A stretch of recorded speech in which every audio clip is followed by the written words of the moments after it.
Les forces irakiennes et kurdes continuent leur avancée sur Mossoul, la dernière ville irakienne qui soit encore sous le contrôle de Daesh. Et la question est aujourd'hui de savoir si la ville pourra être totalement libérée de la menace de ce groupe terroriste. Stéphanie Fred de CCTV nous présente la situation dans une autre ville irakienne récemment libérée, Falloujah.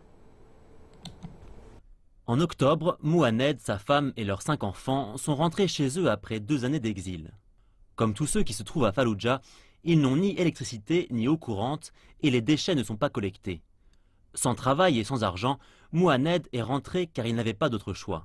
Cela fait presque 4 mois que l'armée irakienne a chassé Daesh de Falloujah. La ville est encore en ruine. Il n'y a ni eau courante ni électricité. Un autre problème majeur réside dans la présence d'engins explosifs et de munitions non explosées qui n'ont pas été retirés des zones résidentielles. Mouhaned nous a confié que son cousin avait accidentellement marché la semaine dernière sur un de ces engins explosifs et qu'il en était mort. Les forces de sécurité qui ont la charge d'empêcher l'infiltration de membres de Daesh dans la ville ont été accusées de maltraitance contre des Irakiens suspectés d'avoir des liens avec le groupe terroriste. Cette situation décourage certains déplacés de revenir chez eux. Les responsables militaires ont rejeté ces accusations. C'est faux. Nous arrêtons des gens qui sont sur une liste de personnes recherchées et en nous reposant sur une solide base de données qui est à notre disposition. Avant que les gens n'entrent dans Falloujah, nous cherchons leur nom dans notre base de données. Lorsque nous trouvons une personne recherchée pour collaboration avec Daesh, nous l'arrêtons immédiatement, mais nous ne torturons pas.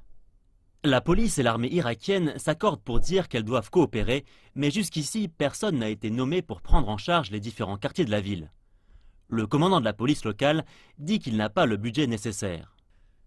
Alors que tout est fait pour éviter les infiltrations de terroristes dans Falloujah, les habitants se sentent-ils pour autant en sécurité? Lorsque nous avons fui Falloujah, il y avait un important dispositif de sécurité qui était déployé. Il y avait dans Falloujah des points de contrôle, des militaires et des agents de police qui étaient censés contrôler la ville. Mais en l'espace d'une nuit, ils ont tous fui et Daesh a pris le contrôle de la ville. Donc nous nous attendons à tout. 4 mois après la libération de Falloujah, la ville est toujours menacée par Daesh.